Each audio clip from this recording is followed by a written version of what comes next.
Bonjour et bienvenue sur la chaîne du Gamer en Carton, je suis heureux de vous retrouver. Aujourd'hui on se retrouve pour une sortie au salon automobile de Toulouse avec le Tesla Owners Club. Donc on fait une sortie entre groupes et donc je vais essayer de vous montrer tout ce qu'il y a d'intéressant dans ce salon à l'aide de Camille. On se retrouve tout de suite dans les allées du salon. Donc on arrive sur le stand de Honda et du coup j'ai vu une petite citadine qui m'a l'air plutôt sympathique. La Honda Advance, on va regarder ça. Voilà. Donc vous avez un écran là, un écran là-bas, c'est ce qui sert de rétro, et donc vous avez les caméras là qui vont renvoyer l'image directement dans la voiture. Alors en termes de tarifs, d'après l'étiquette, on est à 40 000 €. Donc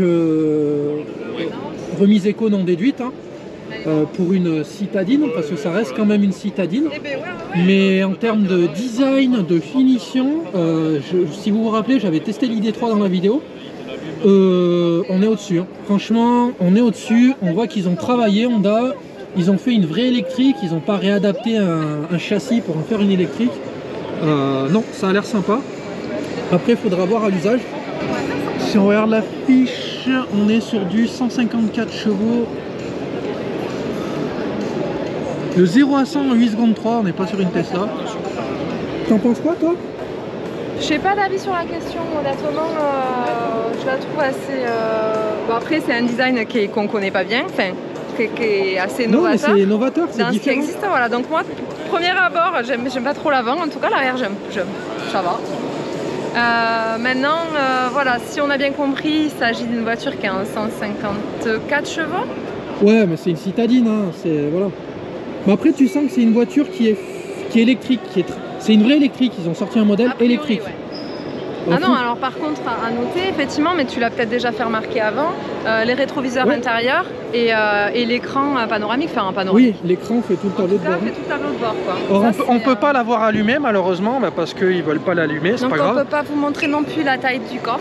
Non, mais bon par contre le premier aperçu sur cette voiture est engageant. Même si je trouve le tarif un petit peu élevé pour une citadine, on a 40 000 €. Allez. Donc remise déduite, ça fait du 34. On n'est pas loin du prix d'une Model 3. Celle-là EV6. Ah mais c'est l'EV6. Bah voilà. Ah ouais, elle pique. De quoi? Le V6, on l'avait jamais vu en vrai. Non, on l'avait jamais vu, ouais. Bah, moi, il m'a tapé dans l'œil direct. Ouais, c'est vrai, tu l'as vu de loin. Ouais. Elle est imposante, hein. Franchement, elle est imposante. Wow. Ah ouais, j'adore. C'est stylé l'intérieur. Alors, mais c'est ça qu'ils ont mis sur la... Alors, l'intérieur, je suis impressionné par le V6 et je m'attendais pas à ça. Pareil, là, en termes de finition, ça a l'air assez sympa. Il y a un revêtement qui fait style carbone. Les écrans verticaux des Model S, là, je trouve que je suis content qu'ils aient abandonné ça. Parce que c'est... J'aime bien aussi l'effet bande LED. On a un rangement ici. Là, on est pas mal. Ouais. On a des ports USB pour les connecteurs ici. Alors l'agencement est différent d'une Model 3, hein, évidemment. Mais c'est vraiment pas mal. On a la boîte à gants qui est là. Donc par contre on a aussi le toit ouvrant. C'est pas un toit panoramique hein, mais il y a un petit espace pour le toit ouvrant.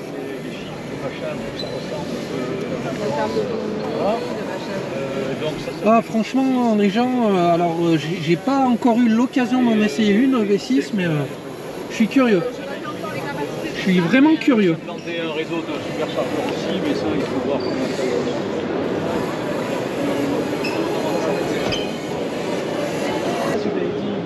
Très coulé, quoi. Faire des gros démarrages. Ça aussi, j'aime beaucoup par rapport à la Model 3, juste la petite innovation qu'il y a là, le fait qu'on ait les barres de recharge, ça a l'air de rien, mais c'est super sympa.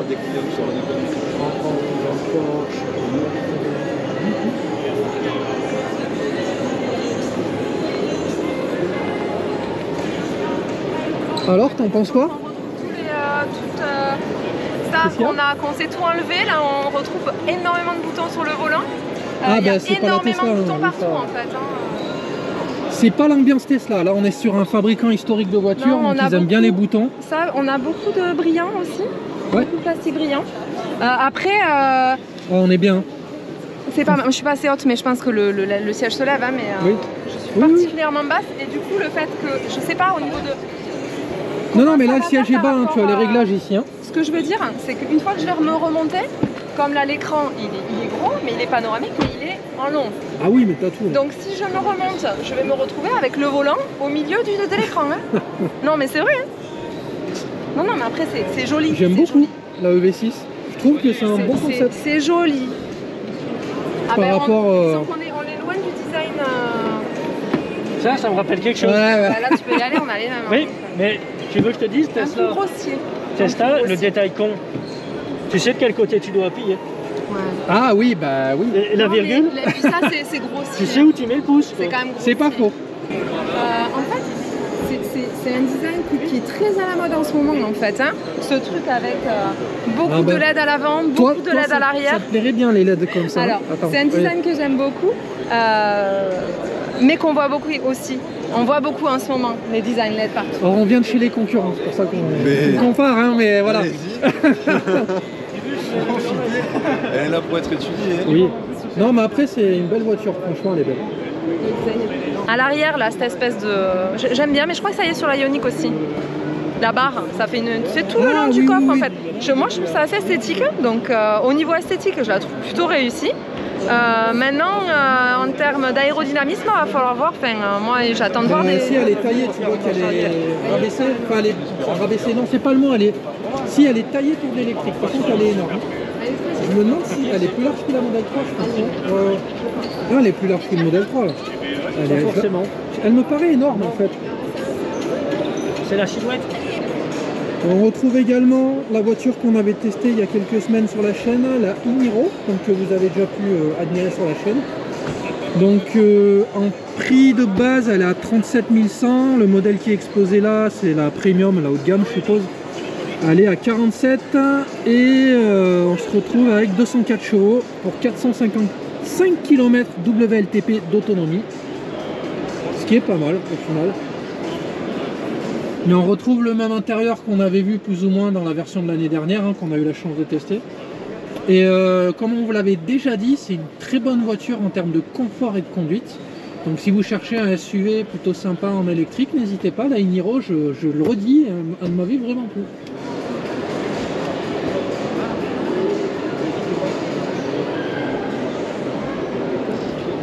Bon, on arrive sur le stand de l'ancienne voiture Camry, pas de regret. Elle y est pas d'ailleurs ton ancienne voiture? C'est que déjà je la vois. Si, elle est là-bas, regarde.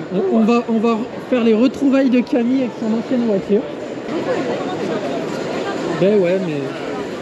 Donc pour ceux qui n'auraient pas reconnu, c'est quelle version? C'est la CHR Hybrid. C'est un gros problème ça. C'est vrai qu'elle avait une bonne gueule. Non mais c'est surtout ce côté extrêmement... Elle faisait racer, moi j'aimais bien. C'est ça. Bon par contre c'était un veau. Par rapport à la Model 3. C'est pas comparable. Attends, on va regarder les motorisations. Merde, il n'y a plus. Ah, je trouve pas. Ah, celle-là c'est un modèle... non, celui-là, celle qu'on avait c'était la 122. Il y avait 60 chevaux. 122, ouais. Mais il y avait 90 et 30 d'électrique. Ouais. Bon alors à savoir que chez Toyota, il n'y a pas de 100% électrique puisqu'ils sont à fond sur l'hybride. Ah, il me semble pas, eux, ils sont à fond sur l'hybride, il me semble. Ah, Toyota, c'est leur cheval de bataille, l'hybride, donc il me semble pas. Alors moi je dis une fève. Ben, on va chercher après. N'hésitez pas à me dire dans les coms si je dis des fèves. Est-ce qu'on s'arrête chez Volkswagen? C'est ça la question. Hein? Là, on va retrouver la voiture que j'ai détruite en test. Non mais c'est pour ça. Est-ce qu'on s'arrête vraiment chez Volkswagen? C'est vrai. J'ai aimé la i-Up, j'ai détesté la ID3. Non, alors la ID3, j'avais pas du tout aimé. Et la 4 d'ailleurs. Hein? Il doit avoir une D4. Ben oui là. Bon, alors déjà, par contre, petit rappel, celle qu'on avait bien aimée, c'est la i-Up. Ouais, on avait oui, après test, c'est évident, ça nous avait beaucoup plu, ouais. Sur le micro citadina, performance, tout ça, c'était chouette. Hein. Celle-là nous avait plu, la i-Up. Ouais. Pour son segment, elle est géniale. Celle-là, j'ai détesté, la i-Up, j'ai bien aimé. C'est l'ID4, mais ah, c'est l'ID4? Ouais, c'est la 4, mais je suis pas... Elle est vraiment jolie. Ouh, mais alors la différence de... Alors ouais, là on change de catégorie par rapport à l'ID3, mais complet.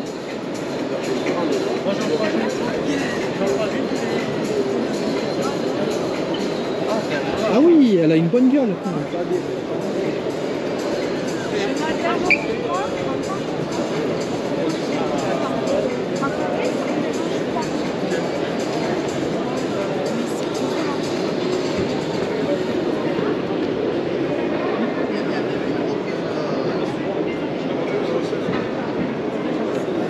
Ah tiens, vous avez perdu.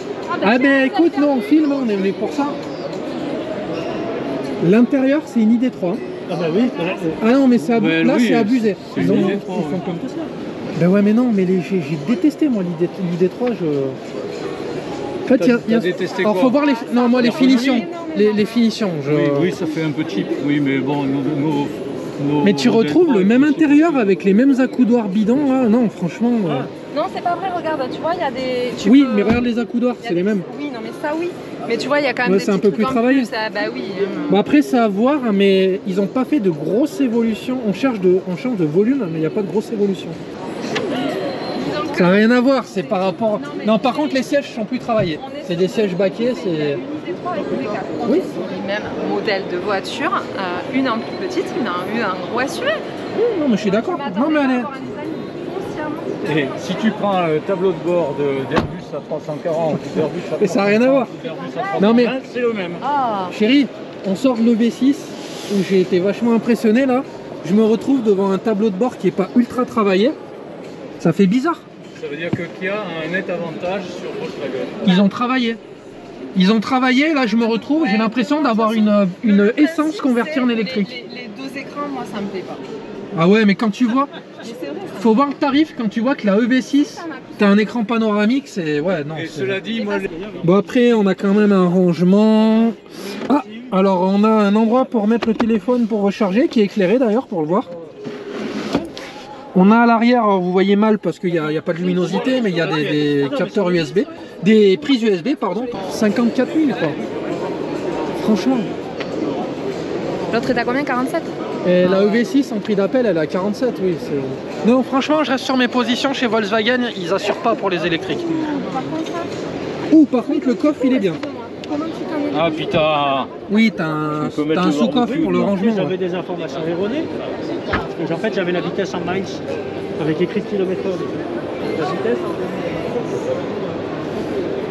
Ouais, non, par rapport à... Alors, le design est mieux que la ID3. Par contre, on reste sur une espèce de thermique qu'on a essayé de convertir en électrique. Enfin, c'est l'impression que ça me donne, moi. Ouais, c'est agressif, le design est bien. Par contre, l'intérieur n'est pas encore assez travaillé, malheureusement. Ça reste mon avis perso, hein. Après vous pouvez avoir votre opinion sur les voitures, hein, mais moi je vous donne mon ressenti tel quel. Autant la EV6 et la petite Honda de tout à l'heure, la petite citadine, j'ai flashé de suite. Autant la ID4, ça le fait pas du tout. Affiché au tarif où elle est, en plus on est largement hors bonus éco. C'est une voiture qui en prix, là, celle qui est exposée, reviendrait à 55 000 €, non. Intéressant. Voilà, tu vois déjà. Il y a un écran panoramique, enfin semi-panoramique on va dire, c'est la Mégane toute électrique celle-là. Oui, c'est celle qu'on va essayer. D'accord. C'est celle qu'on va peut-être essayer. C'est celle qu'on va peut-être... Oh, Donc tu es sur une vue à gauche, arrière gauche ou avant droit, c'est compatible avec les stationnements, il y a une ressemblance avec Nissan. Alors en termes de design, on reste sur une Mégane, mais on a certaines petites innovations comme les poignées qu'on voit là. J'aime beaucoup aussi, alors vous voyez peut-être mal en vidéo, j'aime beaucoup les écrans à l'intérieur qui sont travaillés. Pareil, on voit un peu le rendu des sièges baquets, alors je suppose que la version exposée c'est une version premium. Ah, on a le droit d'ouvrir? Ah merci. Ah oui, si. Et ça me fait plus rêver qu'une idée claire. Ah oui, ah, voilà. Ça c'est pas mal, oui. Non mais ça...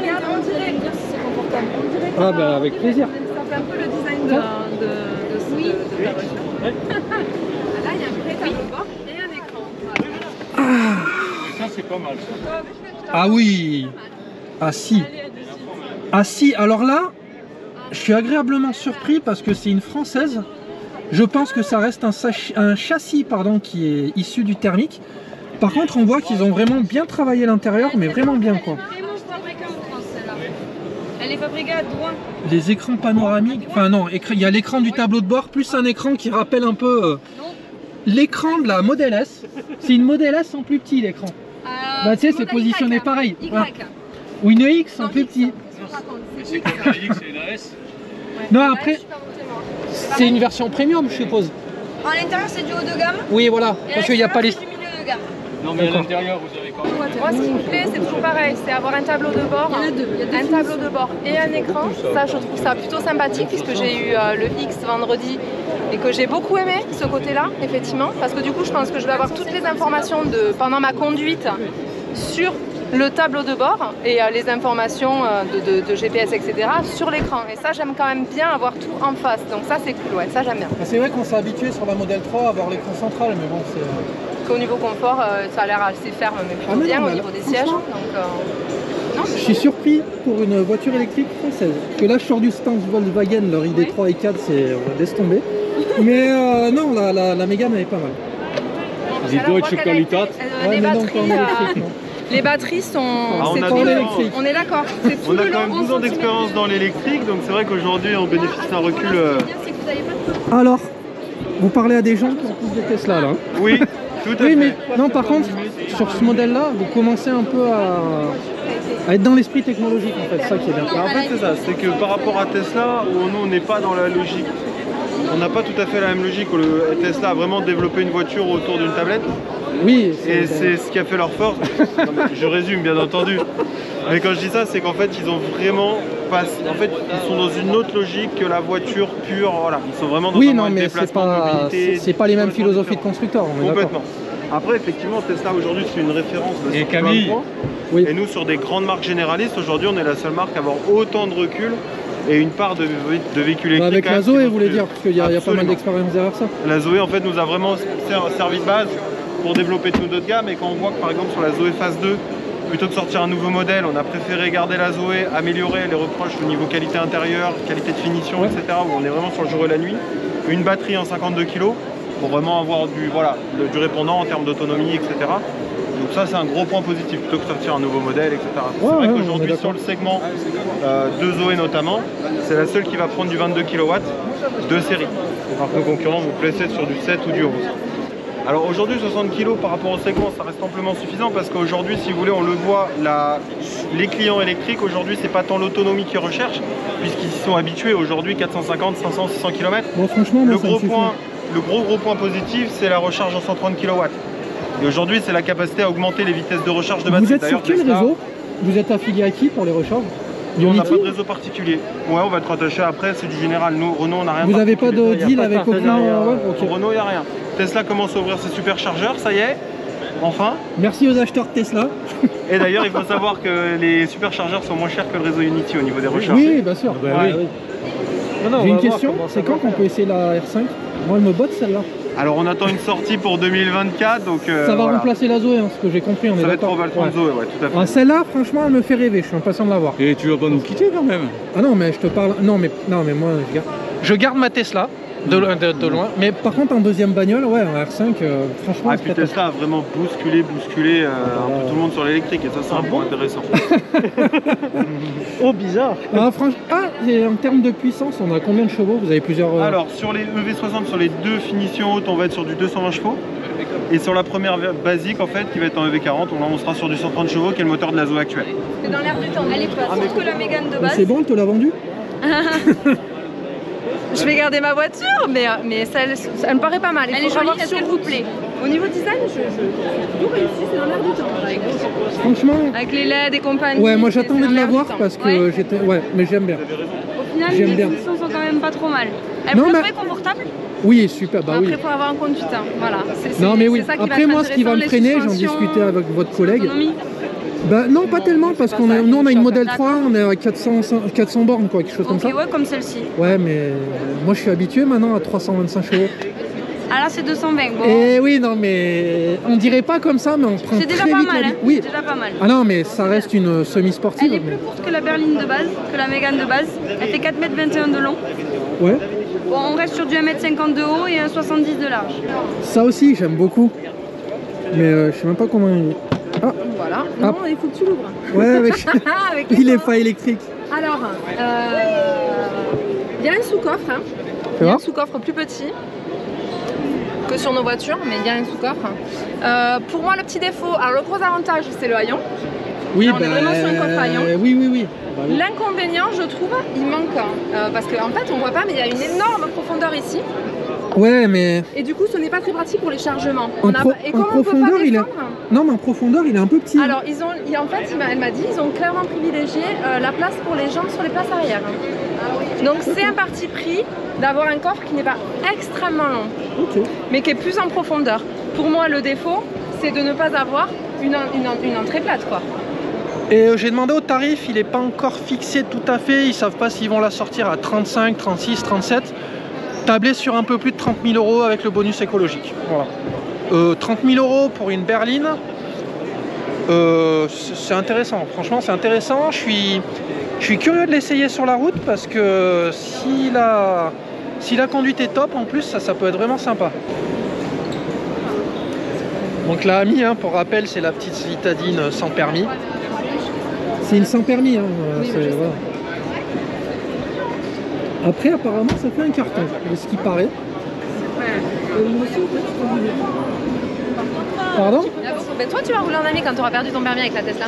Mais je ne vais pas perdre mon permis parce que je suis très très prudent sur la route. Ouais, ça peut peut-être toucher un public, mais perso, je suis pas fan. Franchement, je ne suis pas fan. 208-2008. Ouais, bon, c'est équivalent ID3, mais déjà en termes de finition, je trouve qu'ils se foutent moins de la gueule des gens. Pardon, je suis, mais là je dis ce que je pense. Hein. Non, mais en termes de finition, franchement, on est au-dessus. Après, au niveau design, j'aime beaucoup l'écran 3D là. Ça rend pas mal. Mais en fait, c'est déjà ce qu'on a vu, ça nous plaît ça de manière générale. Hein. Oui. Dès qu'on a un tableau de bord et un écran, bon après du coup, ouais, il y a là, l'écran c'est pas un effet. Non, mais voilà, après c'est des petits écrans, mais on est dans une citadine. Voilà. Par contre, en termes de finition, voilà, on a du noir laqué. On a un vrai endroit pour reposer les coudes. Voilà, on peut le tirer, ça vient. Ça s'avance, ça se recule. Non, par contre, faut garder à l'esprit que c'est une citadine. Alors, ton avis? Je la sens pas convaincue. En fait, je t'explique. Il y a un truc qui me gêne, c'est que le tableau de bord, de manière générale, est très haut. Ouais. Est très haut partout. Ce qui fait que du coup, pour moi, tu perds en visibilité. Je me sens engoncée. Le tableau de bord monte trop haut. Le pare-brise est assez bas. Et en termes de visibilité, je l'ai à des gros montants. Je suis pas hyper à l'aise, moi. Je sais que c'est une citadine. Voilà, je sais que c'est une citadine. Mais moi, je suis pas hyper à l'aise. Ah, elle est partie. Donc on reste sur la... Là, on est sur la 2008. Mais en fait, c'est une 208 version SUV. Oui, c'est ça. Tu vois, et c'est exactement la même chose en termes Oui, c'est le même genre d'intérieur Ah non, que mais là. c'est le même. Ouais. Il y a ce fameux retour là, on le voit sur la i208. C'est exactement le même tableau de bord, il me semble le même volant. La console, j'ai pas fait attention. Mais... Si, Et donc, c'est s'il y a le même défaut c'est en vraiment termes repris de pareil. hauteur de pare-brise et de hauteur de console, ben, ça va être la même complication. Enfin, en tout cas, ce qui me concerne. C'est pas... De toute façon, de base, c'est pas une voiture qui a C'est été une créée voiture pour être électrique. électrifiée. Ouais. Voilà.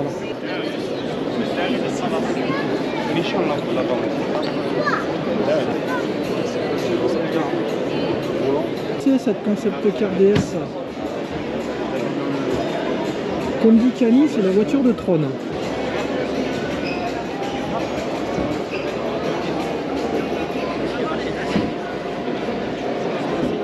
Avec les écrans directement dans les portières. Vous voyez pas comme ça, moi. Bah, c'est une berline. Hein. C'est une berline. C'est ça. Ouais. Mais non, mais je pensais que c'était un SUV, moi. Et non, c'est une berline. Et le comble de la classe, c'est d'avoir la wallbox Mercedes avec l'icône Merco. Alors c'est juste un autocollant. Hein. Alors, on retrouve les poignées qui sont chers à Tesla avec des LED. Quand je pense qu'il y a une époque où les constructeurs regardaient bizarrement les poignées rentrantes de Tesla, puis au final tout le monde les fait les mêmes. C'est incroyable. Donc c'est la IQS 450+.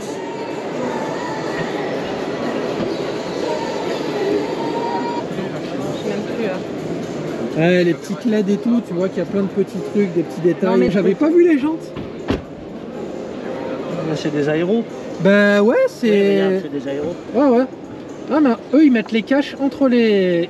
Pour qu'on voit les jantes quand même, ils mettent des caches entre les toises des jantes. Ah, mais le rendu est pas mal. Hein. Ouais, mais... Bon, après, j'ai pas le budget. Hein. J'ai pas le budget. Et non, il peut pas aller au superchargeur. Combien? D'accord. Et après, on a propulsion. Et après, Combien, on va oui avoir Propulsion 333 qui sera cette- chevaux. Comment? on aura- Propulsion 333 chevaux. C'est tout? Le modèle de base. Oui, le modèle de base. Il va y en avoir un autre avec une double motorisation, a priori. En fait, il y aura trois, à aujourd'hui, de ce qu'on connaît, il y aura 3 IQS. Le Ouais. 450 plus, qui a la plus grande autonomie, donc on a 333 chevaux. Après, vous aurez le 580 qui sera 4 motrices. Donc il y a un moteur devant qui va s'ajouter, qui fera 190 chevaux de plus, donc on sera à 523. Et après, alors j'ai oublié la puissance, mais on a l'IQS AMG, Oui. le 53 quoi. Ouais. Et vous l'avez conduite nuit cette voiture? Oui, Et alors, ça donne quoi? ben, c'est extrêmement agréable parce qu'en fait, les écrans bien sûr s'adaptent et le multibeam, enfin plus que le multibeam, le digital light est extrêmement agréable aussi. Parce qu'en Bon, fait, après, je pense que ça doit être une bonne routière quand même. oui, déjà on a le confort d'une classe S. Point. Ouais. Premièrement. Deuxièmement, ça vous le savez aussi, on a le confort de l'électrique. Et de nuit, on a chez nous donc ce qu'on appelle le digital light, qu'on retrouve sur la classe S aussi et sur la classe C maintenant. Donc à la base, on a 84 LED dans chaque phare, mais en même temps, on a des prismes, on a en gros 1,3 mégapixels par phare. Ah oui. Donc vous êtes en plein phare. Alors la longueur maxi légale, c'est 642 mètres sur une mémoire. Ouais. Donc en plein phare, race campagne, ça éclaire très fort. Et après, ben, dès que vous avez des obstacles, vous avez des parties de diodes qui vont s'éteindre. Oui, c'est matriciel. Ah, mais Voilà, c'est génial ça, exactement. mais c'est géré Mais en vous temps avez- réel par la voiture en fait. Bien sûr. Ouais, ouais. Donc en fait que vous ayez, alors c'est même pas de, c'est-à-dire en gros vous avez les feux de croisement, Ouais. la partie plein phare au-dessus c'est en gros 1,3 mégapixels de chaque côté, donc ça fait 2,6 en tout. Et après ben, j'ai un obstacle devant moi, ben, lui il sera obstrué, un à côté aussi, les deux, enfin voilà ça s'ajoute. Alors là, je suis impressionné. Cette voiture est électrique. Mais c'est juste génial quoi.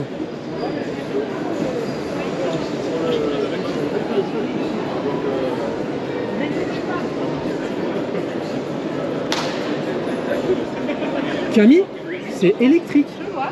Non mais c'est impressionnant. Ah j'adore. Franchement Vous j'adore. avez vu une Méhari électrique? Mais non mais c'est écrit sur le... C'est impressionnant. Alors moi je suis... Génial ça. Ah, je suis fan, hein, franchement. Ah ouais, c'est... Ouais, voilà, c'est ça. Ouais, donc, centre de gravité, il y a là.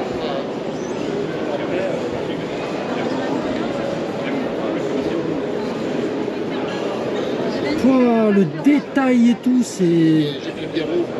Le concepteur, le créateur, il arrive aussi. Oh, franchement, c'est impressionnant. Le propriétaire, il y en a. Ah ouais? Ah, mais je suis impressionné. C'est... Dire que c'est électrique... C'est tout électrique? Ouais.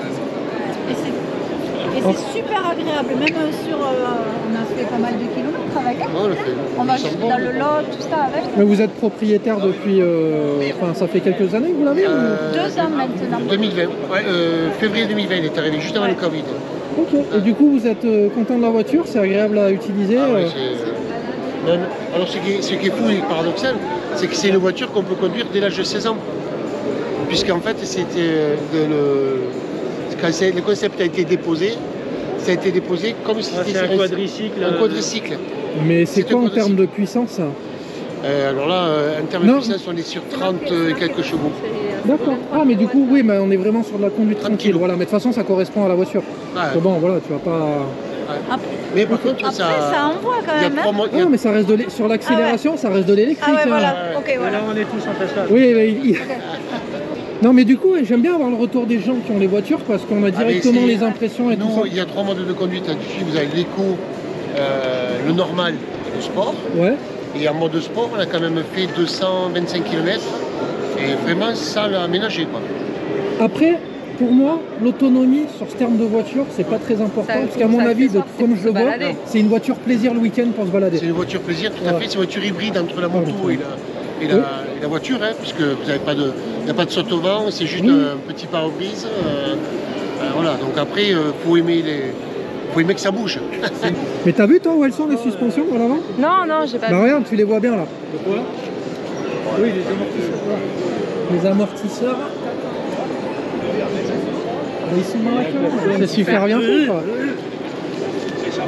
Ah, les gens, je connaissais pas cette marque, mais je suis ultra fan. Ah ouais, là, si je peux avoir un essai, je vous ferai un essai. Nous, on a débarqué dedans avec la partie électrique. Donc, heureusement, avec les... Tu aimes beaucoup?